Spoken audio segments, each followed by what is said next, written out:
Hello Nixies! Welcome to my YouTube channel. How are you doing today? I hope you're all doing well. It's scorching hot over here where I live, where it goes over 41 degrees Celsius at 1 o'clock in the afternoon. So for Planet Nixies episode 7, we will have another unboxing and figure review that's perfect for a hot summer day like this. So what are we waiting for? Let's begin, shall we?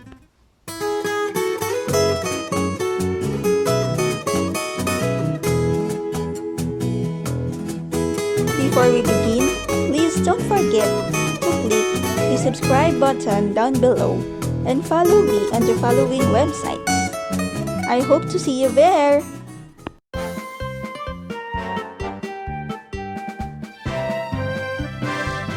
The figure I'm talking about is this. This is the Dragon Ball Z Dokkan Battle 6th Anniversary figure, Super Saiyan God, Super Saiyan Vegeta Evolved. A collaboration figure between Van Presto and the mobile game Dragon Ball Z Dokkan Battle for the game's 6th anniversary. It is based on Dokkan Battle card True Warrior Race Super Saiyan God SS Evolved Vegeta. And is actually the first official shirtless Vegeta figure released by Bandai and Van Presto.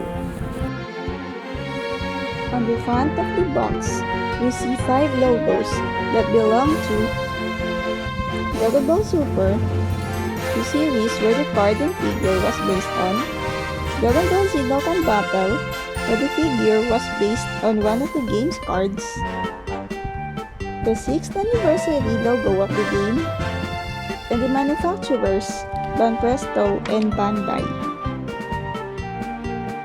And below the box is the name of the figure, the intellectual property holders, and where it's made.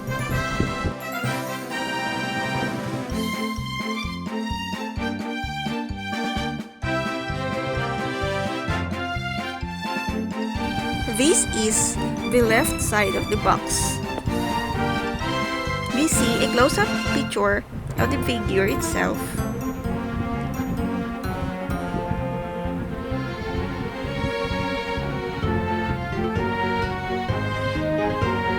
Here is the back side of the box, where we see another angle of the figure and the other logos as well.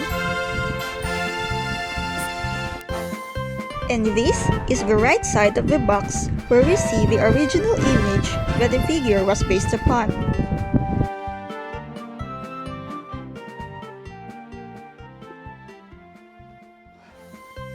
This is the top of the box, where there is a big logo of Dokkan Battle 6th Anniversary and the Toei Animation Overseas Certificate of License.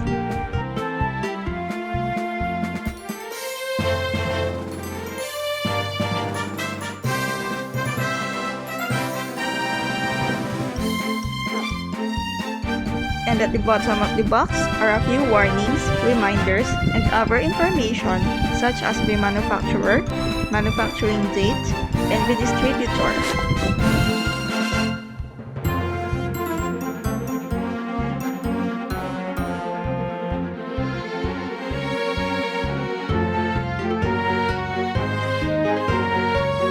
And now that it's all done, let's go and unbox this figure.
did not expect this one to be this big because I was expecting it as the same size as the 4th anniversary Dokkan Battle Super Saiyan 4 Vegeta figure. But I realized that this one is actually bigger than that one. Here are a few other details about this figure.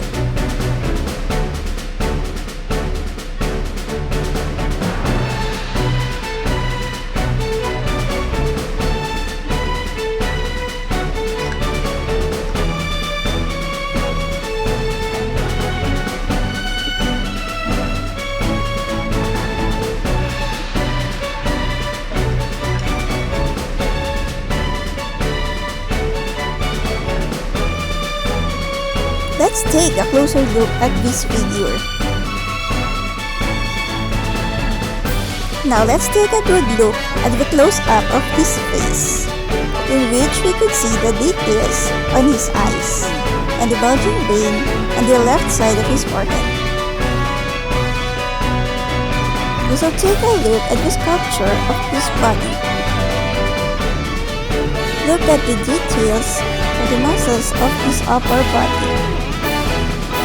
It is greatly sculptured, right?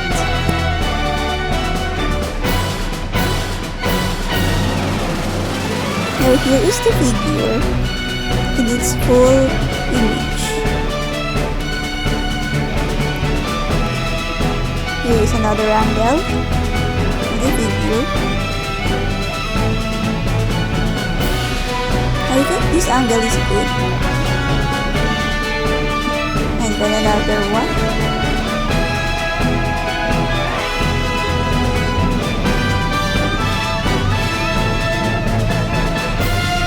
Here is the back side of the figure. Look at the details of his back muscles.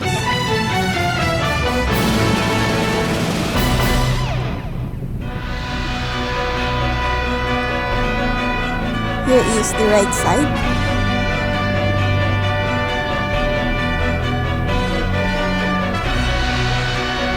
And another angle.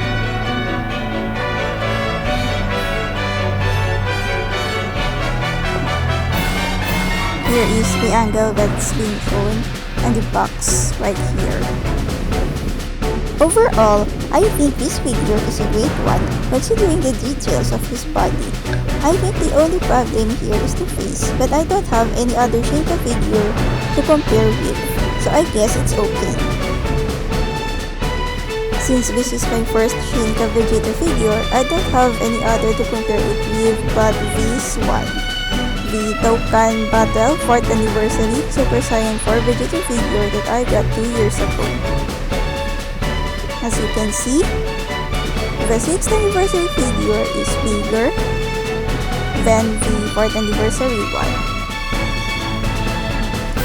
Although in my opinion, the facial features and the expression of the 4th anniversary figure is better than the 6th anniversary one. Aside from that, I think the musculature of the 6th anniversary figure is more detailed than the 4th one, perhaps due to the Super Saiyan 4 forms for all over his body, thus giving the Shinka form a fair-looking body as compared to the primal, more animal-like image of the Super Saiyan form.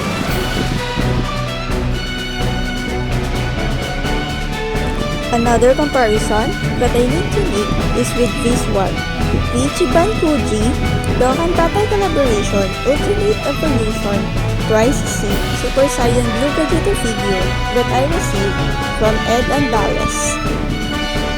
I made this comparison because there is a Shinka version of this figure, the Price E1, which I will receive in this week if it's reserved for the next episode of my Nixies. Let's look forward to it.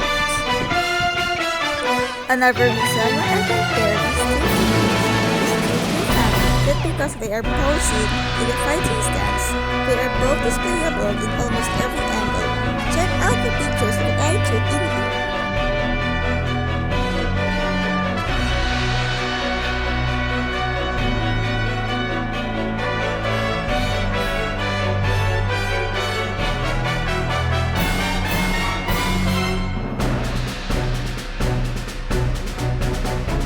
that's all for today, Nixies. I hope you like this video. If you do, please don't forget to leave a like, subscribe, follow, and comment because I would highly appreciate it. Special thanks to the following people. You may also buy me a coffee at this website. Thank you so much and God bless you all. Don't forget to subscribe and check out this other video. Thank you!